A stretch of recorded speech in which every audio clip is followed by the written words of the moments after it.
Those separate lives were soon to converge when the 5 British members of Monty Python found themselves all writing for the Frost Report, with John also making his name as a performer. Michael Palin. Of course, in the middle of this, along comes the call. In fact, I think I remember very vividly being down, as I say, in Terry's parents' house and hearing from Jimmy Gilbert, who was the producer of the Frost Report, asking us to come on as writers. So then we had another thing, which was sort of writing little jokes and gags. And that started, I think, in about May '66. John Cleese. And I came back safe in the knowledge that Mr. Frost wanted me to join these 2 people called Ronnie Barker and Corbett. I don't film I'd ever heard of course. And all the performers, and Mike and Terry and Eric, I were all there around the table. And suddenly I was in show business, and that took me from, let's say, March '66. So how did the Frost Report happen for you? Who recruited Well, you? then, I think Tim Brooke Taylor came to me and said, why don't we write something for the Frost Report? Eric Idle. So we went to Lord's.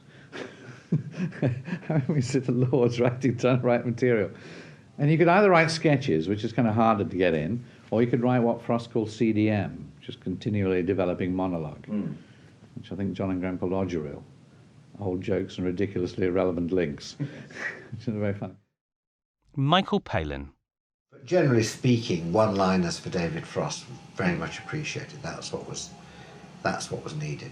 So, the basic, really, the kind of grazing material was Frost's what was called CDM, continuous developing monologue, and I think that's mainly what we wrote. And then Terry and I wrote a few little quickies, which were just sort of like 5-10 second pieces, and then gradually we wrote slightly longer material, usually films, little film things like. But no one was writing that sort of stuff, and like what the judges' playground was one. Court will adjourn. What do judges do when the court adjourns? Let's have a look and see what can happen.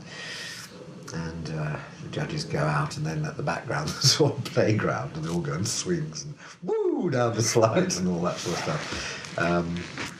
And so our reputation, I think, as writers, came to be. It was generally as writers of these little short sort of wacky little films, because the script market was largely taken over by these 2, Cleese and Chapman, and they just used to write such good sketches every week that everyone was floored, and there were a few other people did them, of course, and Ronnie Barker did sort of monologues and things like that. But no, it was Cleese and Chapman were king of the sketches, and Terry and I made this little niche for ourselves as doing short film pieces. And then gradually got a bit more confidence and wrote more sketches. And in the second series, we were, not equal output to Cleese and Chapman, but certainly sort of consistent sketches as well as little films. Eric Idle.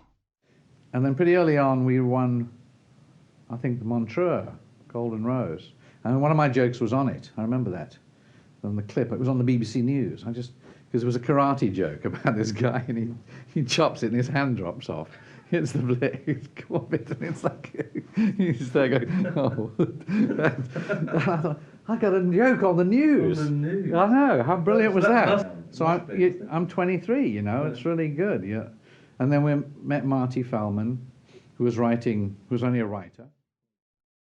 As Jones and Palin's confidence grew, so their involvement in the Frost Report developed.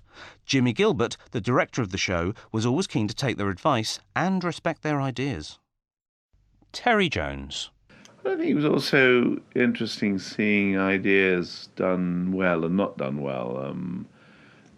Sometimes, Jimmy Gilbert was very keen to take our ideas about how, because we were doing visual things, he was very keen to take ideas about how to do them, and he'd ask us very closely about what we meant in such and such, and how do we see this? Well, how do we do that? What does that look like? So it made us think quite rigorously about the visual side of it. I remember him ringing us up once about we got I can't remember, it was something where the cavalry, we had 24 people on lawnmowers, motor lawnmowers, coming to the rescue, like sort of the cavalry for some reason. And Jimmy ringing up and saying, "We've only got half a dozen. Is that enough? Do you think that'll do?" And I said, "Oh no, I think you need a few more than half a dozen or something to be the cavalry." and then there was another time, I think maybe the same scene we'd put in just to frighten Jimmy, because he was always we put in sort of 100 Zulus come over the skyline or something. Jimmy ringing up and said, "Do we need 100 Zulus?" We got him on that one. From the Frost Report came Do Not Adjust Your Set. Eric Idle. It happens when I'm writing for the Frost Report is that Humphrey Barclay calls me up and asks me to do Not Adjust Your Set. Right. Michael Palin. And once that was up and going, that was really a proper show. That was a feeling this was our... we weren't just contributors, we were sort of basically writers and performers of a regular 13-episode half-hour series. All right, it was on children's television time, but still it was something we had a very big part to play in. Yeah.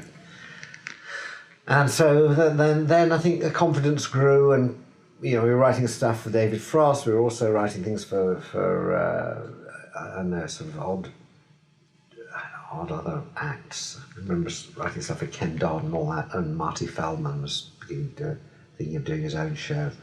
But basically, we were just churning out whatever we could then. But Eric and Terry and myself, as once Do Not Adjust Your Set was up and running, saw a lot of each other, and used to go and have rather nice lunches in Ponte Vecchio and Earl's Court Road. Up until this point, Palin, Jones and Idle had mostly been writers for TV, not actors.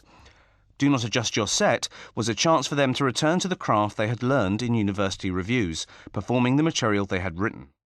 Humphrey Barclay came to me in '66 or something, and he said, "I wanted you to do a children's show."